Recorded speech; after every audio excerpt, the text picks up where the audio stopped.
आखिर ये इतना टेरिफ लगा क्यों रहा है और चाइना और भारत पे टेरिफ लगा के तो ट्रंप उल्टा फंस गया है। हकीकत मायने में भारत अपने आप को विश्व के सामने अगले 20 साल में जितना ताकतवर दिखा सकता था, अमेरिका की जिद ने और ट्रंप के टेरिफ की वजह से भारत का महत्व उतना बढ़ गया है। अब पूरी दुनिया ये देख रही है कि एक चाइना था जो अमेरिका का मुंहतोड़ जवाब दे दिया और एक भारत है जो अमेरिका के सामने डट कर खड़ा रहा। तो कई बार दाव उल्टा चल जाता है। लेकिन ये ट्रंपा पगलाया क्यों है? ट्रंपा क्या कर रहा है कि तेल पेट्रोलियम मत खरीदो। कहां से मत खरीदो? तो यूक्रेन, रूस से पेट्रोल मत खरीदो। क्यों नहीं? क्योंकि रूस से अगर तुम पेट्रोल खरीदोगे तो यूक्रेन को इससे पैसा, इस पैसे का यूक्रेन युद्ध में यूज होगा। दूसरा कहता है वेनेजुएला से भी पेट्रोल मत खरीदो। फिर कहता है ईरान से भी मत खरीदो, यमन से भी मत खरीदो। रे चोट्टा कहीं का, तो खरीदेंगे कहां से? तो अब्बा के यहां से। जय हिंद। देखते हैं पिछले कुछ महीनों से अमेरिका पगला गया है। ट्रंप क्या क्या कर रहा है कोई ठीक नहीं है। आखिर ये इतना टेरिफ लगा क्यों रहा है और चाइना और भारत पे टेरिफ लगा के तो ट्रंप उल्टा फंस गया है।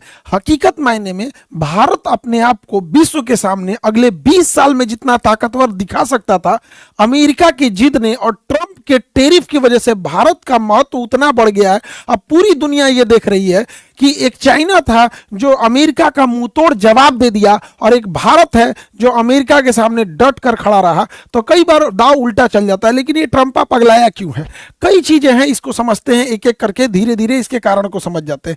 पहला तो ये जो बाइडेन वगैरह के बाद यहाँ पर, क्योंकि इंडिया से जब ये जीता तो ऐसा लगा कि मतलब इंडिया से अब ये रिश्ते को थोड़ा खराब कर रहा है। उसका कारण देखिए, ये F-35 विमान बेचना चाहता है भारत को।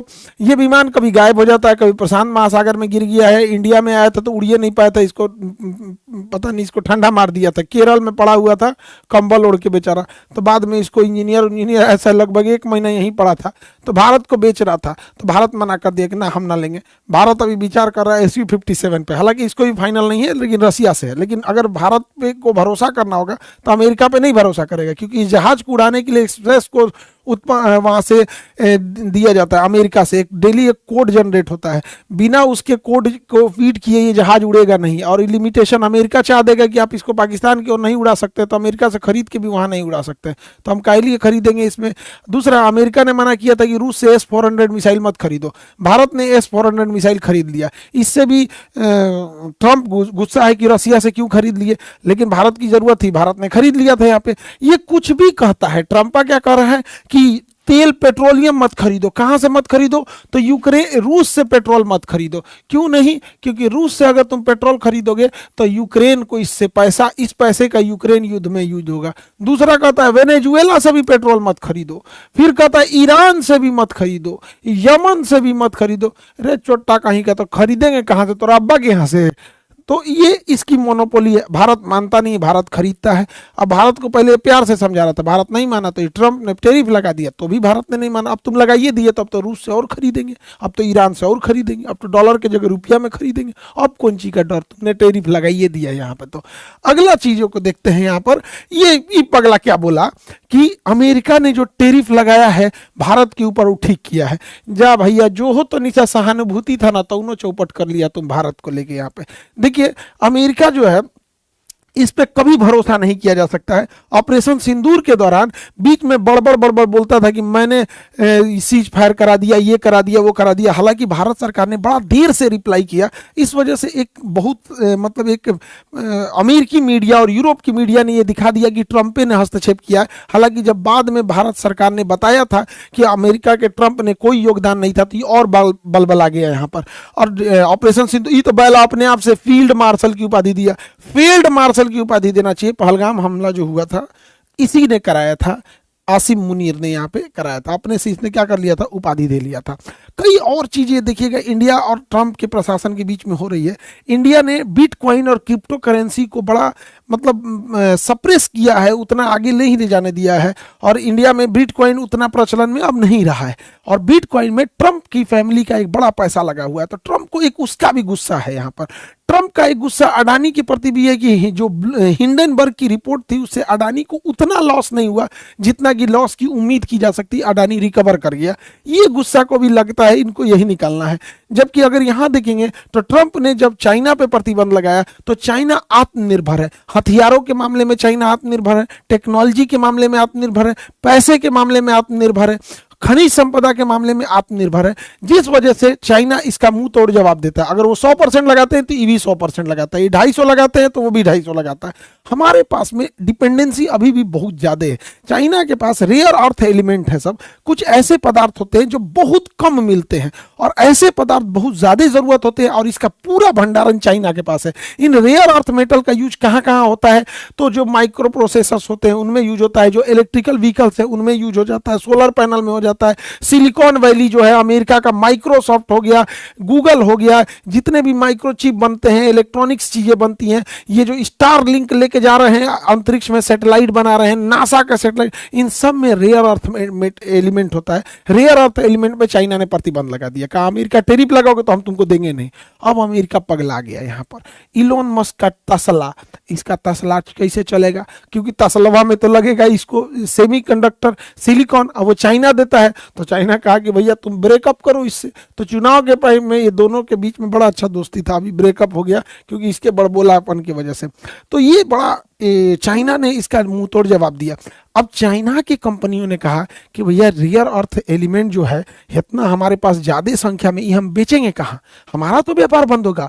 तो चाइना ने कहा एक काम करो, ये तुम इंडिया को बेचो।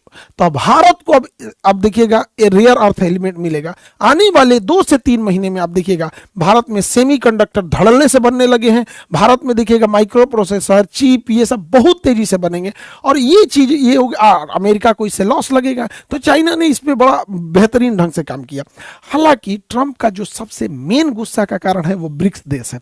ब्रिक्स देश शुरुआत में 5 देशों का संगठन था, ब्राजील, रसिया, इंडिया, चाइना, साउथ अफ्रीका। ये शुरुआत में 5 देशों का संगठन था, अभी और बढ़ते गया है। ब्रिक्स देश जो है ये डॉलराइजेशन, डी डॉलराइजेशन की ओर बढ़ रहे हैं, जो ट्रंप का सबसे बड़ा गुस्सा का कारण है। और इनका R5, अब एक एक करके समझिए, ये एक नई मुद्रा लाना चाह रहे हैं जिसका नाम होगा R5। R5 करके मुद्रा लाएंगे, अभी इसका नाम पूरा डिसाइड नहीं है, इसलिए शुरुआत में इन्हें R5 के नाम से जानते हैं हम लोग यहाँ पर, और किसी और क्लास में आपको रीजन बता देंगे R5 क्यों कहते हैं। और ब्रिक्स देश अभी और इसकी संख्या बढ़ते जा रही है, 10-15 इसकी संख्या बढ़ेगी। अब ये ब्रिक्स कैसे काम करता है और ब्रिक्स से अमेरिका को इतना डर क्यों है, समझिएगा, ध्यान से समझिएगा। पहले जमाने में जब व्यापार होता था तो सोने चांदी में व्यापार होता था, कि हम सोना दे देते थे या चांदी से व्यापार होता था। तो ये थोड़ी दूर पे व्यापार जब होता था ऐसे तो चल सकता था, लेकिन जब दूर के व्यापार होते थे, दूर का व्यापार, तो इसमें ना ये एक थोड़ा सा सिस्टम चेंज हुआ। वो उसके जगह पे करेंसी का सिस्टम आया। जैसे किसी को दिल्ली से सामान भेजना होता था कलकत्ता, दिल्ली से सामान कलकत्ता भेजना था, तो वो क्या करता था, दिल्ली के किसी व्यापारी को सोना दे देता था कि भैया ये लो, तुम सोने की 20 सिक्के रखो और हमको तुम इसके बदले में एक रसीद दे दो। 20 सिक्के रख लो, बदले में हमें रसीद रखो, क्योंकि जाना है कलकत्ता, रास्ते में कोई छीन लेगा सोना तो दिक्कत होगा। रसीद रख दो, हमको ये रसीद दे देना, ताकि वहां वो रसीद दिखा देंगे। अगर हम वो रसीद जिसको जमा करेंगे वो इंसान तुमसे आके 20 सोने का सिक्का या चांदी का सिक्का ले लेगा। तो ये रसीद का आदान प्रदान होता था कि हम कहीं जाते थे, सोना का सिक्का रखते थे, बदले में रसीद लेते थे, रसीद से व्यापार हो जाता था। धीरे धीरे वो जो सोना का सिक्का रखने की व्यवस्था थी वो हम व्यापारी की जगह ना रख के बैंक में रखने लगे। अब बैंक उस सोना के बदले हमें रसीद देने लगा कि हाँ भैया ये रसीद लीजिए। तो अब जब से बैंक जब आ गया तो इसमें क्या हुआ कि अगर हमें किसी को सोना का 20 सिक्का देना है मद्रास में ले जाके, केरला में ले जाके, तो हम ऐसे नहीं देते थे, बल्कि बैंक को रख देते थे, ये लीजिए 20 सोने के सिक्के, बदले में हमें रसीद दीजिए। केरला में गए, मसाला खरीदे, उनको 20 सोने का सिक्का ना देके वही रसीद दिए, क्योंकि यह बैंक जो मेरे यहाँ पटना में है वही केरला में भी है। तो ये बैंकिंग सिस्टम ऐसे ऐसे आने लगा। इसी बीच जब प्रथम विश्व युद्ध हुआ और द्वितीय विश्व युद्ध हुआ, इन युद्धों के बीच में पूरी दुनिया में सारे लोगों ने आपस में बहुत भीषण लड़ाइयां हुई थी। तो सोना जो रखा गया था, ज्यादातर सोना जो रखा गया था वो ब्रिटेन से शिफ्ट होकर अमेरिका में जाने लगा। अमेरिका ने कहा हमारे बैंक में सोना रख लो, बदले में हमसे रसीद ले लेना। तो पूरी दुनिया ने अपना सोना रखा अमेरिका में, बदले में अमेरिका ने उन्हें रसीद दे दिया कि इसी रसीद से तुम व्यापार करना। तो सबसे ज्यादा सोना किसके पास आ गया? अमेरिका के पास आ गया, और पूरी दुनिया अपना सोना रखने लगी अमेरिका के पास। बदले में अमेरिका एक रसीद देता था कि ये रसीद जब आप हमको दिखाइएगा, ये रसीद हमको दिखाइएगा, बदले में अपना सोना लेके चले जाइएगा। जब फर्स्ट वर्ल्ड वार हुआ और सेकेंड वर्ल्ड वार हुआ, पूरी दुनिया की अर्थव्यवस्था तबाह तबाह हो गई, बर्बाद हो गई, और सबका सोना रखा हुआ था कहाँ पर? अमेरिका में। और अमेरिका सुपर पावर आया, एटम बम वगैरह था तो सुरक्षित भी रखा था। एक दिन अमेरिका के राष्ट्रपति निक्सन ने पगलाया, और निक्सन ने पगलाया, कहा कि जितना लोग अपना अपना रसीद रखे हो ना, ये रसीद रखे रहो, हम सोना वापस नहीं करेंगे। सबका सोना हड़प लिया, सबका सोना हड़प लिया, और सबको रसीद दे दिया। वह रसीदवा लेके घूम रहे हैं लोग, जिसको कहते हैं डॉलर। वही है डॉलर। अब हमारी मजबूरी है, हम ये डॉलर इसको देते हैं, यही डॉलर इसको देते हैं, ये डॉलर इसको देते हैं, तो डॉलर आपस में घूम रहा है। लेकिन अगर ये पूरी दुनिया के लोग इस डॉलर को छोड़कर पूरी तरह अमेरिका को चल गए और कहे कि ते अपना डॉलर पकड़, हमरा सोना दे, तो अमेरिका दे नहीं पाएगा। इसलिए अमेरिका को जिंदा रखने के लिए डॉलर को जिंदा रखना पड़ेगा। अमेरिका नहीं चाहता है कि कोई डॉलर को रिसीव करने से मना करे, इसलिए वो पूरी दुनिया को कहता है कि डॉलर में यूज करो। क्योंकि डॉलर अगर कोई नहीं लेगा, डॉलर जैसे हमको श्रीलंका का 1 लाख रुपया आ जाएगा, इंडिया में कोई श्रीलंका का 1 लाख रुपया नहीं लेगा, तो हम श्रीलंका में वापस करेंगे, ले पैसा। इसीलिए अमेरिका चाहता है कि डॉलर जब तक चलते रहेगा, कोई अमेरिका की ओर वापस नहीं आएगा। और जो डॉलर पे उंगली उठाता है, अमेरिका उसको बर्बाद कर देता है। सद्दाम हुसैन उठाए थे, बर्बाद कर दिया। लीबिया में मुअम्मर गद्दाफी उठाए थे, बर्बाद कर दिया। सीरिया में बशर अल असद उठाए थे, बर्बाद कर दिया। यमन में शेख अब्दुल्ला सालेह, बर्बाद कर दिया। होस्नी मुबारक, बर्बाद कर दिया। ईरान ने उठाए थे, तबाह कर दिया ईरान को। तो अमेरिका को है कि हमारा डॉलर से छेड़छाड़ नहीं होना चाहिए। लेकिन ब्रिक्स देश वालों ने कहा कि एक काम करते हैं, अकेले अकेले नहीं लड़ते हैं, अकेले अकेले नहीं लड़ते हैं, हम लोग आपस में ब्रिक्स देश में रसिया है, चाइना है, इंडिया है, साउथ अफ्रीका है, ब्राजील है। शुरुआत में इन देशों ने कहा कि भैया हम जब 44% जीडीपी रखते हैं, तो हम अपना व्यापार डॉलर में नहीं करेंगे, हम अपना एक नई मुद्रा लाएंगे। और 2029 तक संभवतः ये अपनी मुद्रा लाने वाले हैं। ट्रंप को इसी से डर है कि अगर ये अपनी मुद्रा ला देंगे, R5 ला देंगे, तो लोग डॉलर को यूज करना कम कर देंगे। धीरे धीरे जब लोग डॉलर को यूज कम करने लगेंगे और लोग R5 पे शिफ्ट होंगे, तो डॉलर वेस्ट पड़ा रहेगा, फालतू पड़ा रहेगा। तो लोग कहेंगे ये डॉलर लेके अमेरिका के पास है, डॉलर रखो और सोना दो, अमेरिका दे नहीं पाएगा। अमेरिका का मेन डर यही है। तो डी डॉलराइजेशन के ऊपर बहुत तेजी से वर्क हो रहा है। हालांकि हमारी अमेरिका के प्रति डिपेंडेंसी ज्यादा है। हमारा एविएशन इंडस्ट्री, हमारी लड़ाकू जहाजें सब विदेशों से ही आई हैं, चाहे फ्रांस हो, ब्रिटेन हो, अमेरिका हो या कहीं से भी। हमने तेजस बनाया भी तो उसका अपना इंजन नहीं बना पाए हैं। ये जो सवारी वाली जहाजें आती है, इस पे डोमिनेट है, और या तो अमेरिका की बोइंग है या फिर एयरबस है यूरोप का। चाइना अपना खुद का बना लिया है, रसिया का अपना खुद का है। हम लोग इसमें बहुत पीछे हैं। हेलीकॉप्टर ना सवारी वाला और ना ही लड़ाई वाला, हम लोग इसमें नहीं बना पाते। इस वजह से अमेरिका की डिपेंडेंसी है। और ऐसे समझिए कि जो ईरान के राष्ट्रपति मारे गए थे ना, वो भी अमेरिका का हेलीकॉप्टर था। तो बड़ा अमेरिका पे ज्यादा भरोसा नहीं कर सकते। हालांकि हम लोगों ने बहुत हद तक कई चीजों को डेवलप किया है जो पूरी दुनिया के सामने एक रोल मॉडल है। जैसे डिजी लॉकर, हम सबको कहते हैं, जितने स्टूडेंट हैं सारे लोग डिजी लॉकर यूज किया कीजिए। अपना इसमें ड्राइविंग लाइसेंस, अपना मार्कशीट यूज कर लीजिए, आधार कार्ड रख लीजिए, पैन कार्ड रख लीजिए। आपके मोबाइल में एक एप्लीकेशन आता है डिजी लॉकर। जो एयरपोर्ट पे जाते होंगे उन्हें लाइन नहीं लगना होगा, डिजी यात्रा, ना टिकट दिखाना ना कुछ। एक बार लॉग इन करके इसमें फेस दिखा दीजिए, आपके चेहरे से ही देख लेगा और बता देगा कि आपका किस जहाज में फ्लाइट है, आपकी फ्लाइट कहाँ पे है, मतलब सारा चीज आपका चेहरा देख के ही बता देगा, डिजी यात्रा। तो जो लोग फ्लाइट यूज करते हैं उन्हें समझ में आता होगा। आधार से आजकल इतनी चीजें लिंक हो गई हैं।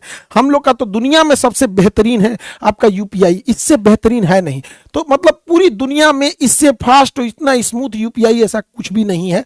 तो ये हम लोगों ने बनाया है, तो ये हम लोग की पहचान है। लेकिन कहीं ना कहीं हम लोग की डिपेंडेंसी अमेरिका पे आ जाती है, यहीं आके हम लोग फंस जाते हैं। जैसे अगर हम डिपेंडेंसी देखेंगे गूगल की, तो गूगल की चाल समझिए। गूगल जो है ना अपनी जाल में कैसे फंसाया है। तो गूगल ना सबसे पहले नोकिया को खाया, क्योंकि नोकिया मोबाइल चलता था सिम्बियम नाम के सॉफ्टवेयर पे। इसने सिम्बियम को उड़ा के एंड्रॉइड लाया। तो सिम्बियम बटन वटन वाला था, सांप वाला गेम खेलते थे हम लोग, लेके एंड्रॉइड पर। अब जैसे आप एंड्रॉइड खरीदेंगे तो इस एंड्रॉइड को स्टार्ट करने के लिए गूगल अपना एगो मेल बनवाएगा, जीमेल। नहीं बनाइएगा तो 5 गो नौटंकी करेगा। तो आप कहेंगे चलो ना बना लेते हैं। तो पहले गूगल आपको सिम्बियम पे ले गया एंड्रॉइड से, अब ले जाएगा एंड्रॉइड से जीमेल पे। अब जब जीमेल जीमेल खोल लेंगे, एंड्रॉइड खोल देंगे, तब जाके आपका कोई मोबाइल स्टार्ट होगा, नहीं तो स्टार्ट करने में 9 दिया तेल जला देगा। उसके बाद अब आपको प्ले स्टोर में आना होगा कोई भी चीज को डाउनलोड करने के लिए, चाहे वो यूपीआई कीजिए, जोमेटो कीजिए, या फिर आपका स्विगी कीजिए, व्हाट्सएप कीजिए, फेसबुक कीजिए, ये से सब लेके आना होगा यहाँ पे। अगर आप इस पे नहीं जाएंगे तो फिर आपको क्रोम पे ले जाएगा, लेकिन ससुरा फंसैले रहेगा वही अपने आप में। इतना ना नचा उचा के फंसाया रहता है जिसका कोई हद नहीं। आप कोई भी एप्लीकेशन, स्नैपचैट, इंस्टा, इन सबको देखेंगे इसी से अटैच है, और इन सब का कोई ईमान धर्म नहीं है। कब पलट हम ही नहीं कर रहे हैं कि आज ही खत्म कर देगा, लेकिन रसिया में इसने रोक लगा दिया था, रसिया में ही सब रोक लगा दिए थे। खुगला कितना है आप ऐसे समझिए कि हम लोग जिस देश में जन्म लिए उस देश के गली मोहल्ले को गूगल मैप को पता है ये कौन रास्ता दाहिने जाता है, कौन रास्ता बाएं जाता है, किस हद तक पेनिट्रेट किया हुआ है। और आप समझिए अगर ये सब जो होते हैं ना बड़ा सॉफ्ट गेम खेलते हैं। कुछ साल पहले व्हाट्सएप एक अपडेट लाया था पेमेंट को लेके, कुछ लोगों ने कहा हम नहीं करेंगे, कुछ लोगों ने कहा कि हम टेलीग्राम पे शिफ्ट होंगे, लेकिन सबसे करवा लिया। ये जो बात आप सुन रहे हैं ना, अभी जो वीडियो देख रहे हैं, ये भी गूगल के यूट्यूब पर चल रहा है यहाँ पे। तो टू मच डिपेंडेंसी अच्छी चीज नहीं होती है, हमें स्वयं के उस पर जाना चाहिए। हालांकि हमें से वर्स्ट कंडीशन के लिए रेडी रहना चाहिए, क्योंकि कोई भी चीजें बता के नहीं आती है। किसी को पता था कि ट्रंप ऐसा टैरिफ लगाएगा, और अंग्रेजों का कोई भरोसा नहीं है। जलियांवाला बाग में हत्याकांड करके जनरल डायर को इनाम देने वाले थे सब। यहाँ की अंग्रेजों का कोई वो नहीं होता है। इंग्लैंड की महारानी हमारे यहाँ सोन चुरा के माथा में पहनले हैं कोहिनूर हीरा। अब देखिए इसमें आजकल सोशल मीडिया क्या कर रहा है। फेसबुक अमेरिका का है, श्रीलंका को तबाह करने में फेसबुक का बड़ा योगदान था। वो हम अलग टॉपिक पे बता सकते हैं, कभी वीडियो बना देंगे कि श्रीलंका को कैसे फेसबुक ने डुबाया। अगर बात करते हैं टेलीग्राम को, तो टेलीग्राम रसिया का है। यहाँ पे टेलीग्राम में बांग्लादेश को तबाह करने में सबसे बड़ा योगदान टेलीग्राम का था। आज अगर किसी को ब्लैकमेल करना है तो टेलीग्राम आता है। किसी भारत में किसी महिला का फोटो एआई से बना के उसको अश्लील बना देगा, वल्गर बना देगा, उसको टेलीग्राम से धड़धड़ा के फैला देगा। यहाँ पे रोकते रोकते रोकते रोकते सरकार पागल हो जाएगी। तो इस पे गवर्नमेंट को नकेल कसने की जरूरत है। हमारा अपना रहता है तो अपने हिसाब से कंट्रोल किया जा सकता है। कहने का मतलब यही है, हमें आत्मनिर्भर बनने की जरूरत है। अभी नेपाल में देखिए ये जो सोशल साइट है, हालांकि नेपाल में इन सोशल मीडिया के बैन होने से बवाल नहीं हुआ है, मेन बवाल हुआ है करप्शन की वजह से। ये तो एक तात्कालिक कारण था यहाँ पर इसका। अब अगर ट्विटर को देखिएगा, ये अमेरिका का है, सारा पॉलिटिक्स ट्विटर पे होता है। मोदी जी ने ये ट्वीट किया, फलाना आदमी ने ये ट्वीट किया, तो ये भी किसका है, विदेश का ही चल रहा है यहाँ पे। तो ये सबको देखिए, अपना रहने से क्या फायदा होता है। आपको एक छोटा सा एग्जांपल दिखाते हैं। ट्रंप ने चाइना पे प्रतिबंध लगाया, चाइना पे टैरिफ लगा दिया। तो टैरिफ लगाने की वजह से अमेरिका को लगा कि वाह वाह टैरिफ है, लेकिन इन्होंने अपने देश में एक गड्ढा खोद रखा था ट्रंप ने, और मोदी जी ने 2020 में टिकटॉक को बैन कर दिया था, और इन लोगों ने टिकटॉक को बैन नहीं किया था। अब देखिए अपना सोशल मीडिया का फायदा क्या होता है। टिकटॉक चूंकि चाइना का है, तो चाइना के लोगों ने टिकटॉक पर वीडियो बना बना के उस वीडियो को अमेरिका तक पहुंचा दिया, और अमेरिका में जो भी लग्जरी ब्रांड बिकते थे, जो वहां पे जूता बिकता था 3 लाख का, चाइना वालों ने टिकटॉक पे वीडियो बनाया, कहा कि देखो यही जूता तुम्हारा 3 लाख का हमारे यहाँ 10,000 में बिकता है। लुई विटॉन का जो कपड़ा तुम 5 लाख का खरीदते हो, हमारे यहाँ 5,000 का मिलता है। तो एक ट्वीट टिकटॉक से चाइना ने घुटना पे ला दिया जितने बड़े बड़े ब्रांड थे, आपने देखा होगा टिकटॉक से। तो चाइना के पास ये था। तो हम लोगों को भी शुरुआत करने की जरूरत है, धीरे धीरे होगा, अचानक से चीजें नहीं चेंज होगी। ये बात मानते हैं कि आज अगर हम जीमेल की जगह भारत मेल लाएंगे तो धीरे धीरे पहुंचेगा, लेकिन उसका भी तरीका है। हम लोग ये कह दे, भारत सरकार ये ला दे कि जो जीमेल के जगह भारत मेल यूज करेगा, उस मेल को पुलिस में या कोर्ट में साक्ष्य के रूप में माना जाएगा। तो एक थोड़ा सा उसकी ओर लोगों का झुकाव रहेगा। दूसरा ये कहा जा सकता है कि जो भारत मेल यूज करेगा उसका कोई ट्रैकिंग नहीं होगा, उसको मतलब कोई पैरेलल लिसनिंग नहीं हो सकती। धीरे धीरे कुछ फैसिलिटी बढ़ाएंगे तो धीरे धीरे शिफ्ट होंगे, अचानक से नहीं शिफ्ट हो सकता है। लेकिन जरूरत है हम लोग को हमारा अपना सोशल मीडिया होने का। अमेरिका का कोई भरोसा नहीं कर सकते थे, जो कभी गले लगता था किसी को पता था कि टैरिफ लगा देगा। ऑपरेशन सिंदूर के समय में यही अमेरिका ने आईएमएफ के थ्रू पाकिस्तान को लोन दिला दिया। किसी को कोई भरोसा नहीं कर सकते अमेरिका का, इसलिए हमें आत्मनिर्भर बन के रहने की जरूरत है। बुरा वक्त बता के नहीं आता है, हमेशा हम लोग को तैयार रहने की जरूरत है। अमेरिका पे आप क्या भरोसा कर सकते हैं, ये H1B वीजा रोक दिया। सुंदर पिचाई गूगल के हैं, बताइए ऑपरेशन सिंदूर के समय इनके मुंह से एक बात सुने हैं कि पाकिस्तान ने गलत किया, ये नहीं करना चाहिए, एक को बात ही नहीं बोले होंगे यहाँ पर। ये सबका पूरी तरह से कंट्रोल करके रखा है सर। यही अमेरिका है जो वीजा नहीं दिया था नरेंद्र मोदी को, जब ये गुजरात के मुख्यमंत्री हुआ करते थे, तब उस समय प्रकाश जावड़ेकर से एक मीडिया वाले ने पूछा था कि अमेरिका ने मोदी जी को तो वीजा ही नहीं दिया था। तो इन्होंने कहा था कि चुनाव में 2014 का वोट देने भारत के लोगों को आना, अमेरिका के लोगों को नहीं। तो सोचिए, अमेरिका जो वीजा रोक सकता है एक सिटिंग चीफ मिनिस्टर का, बाद में वीजा नहीं दिया, बाद में प्रधानमंत्री बन गए तो मोदी जी को ले जाकर पिज्जा खिला रहा था, पिज्जा।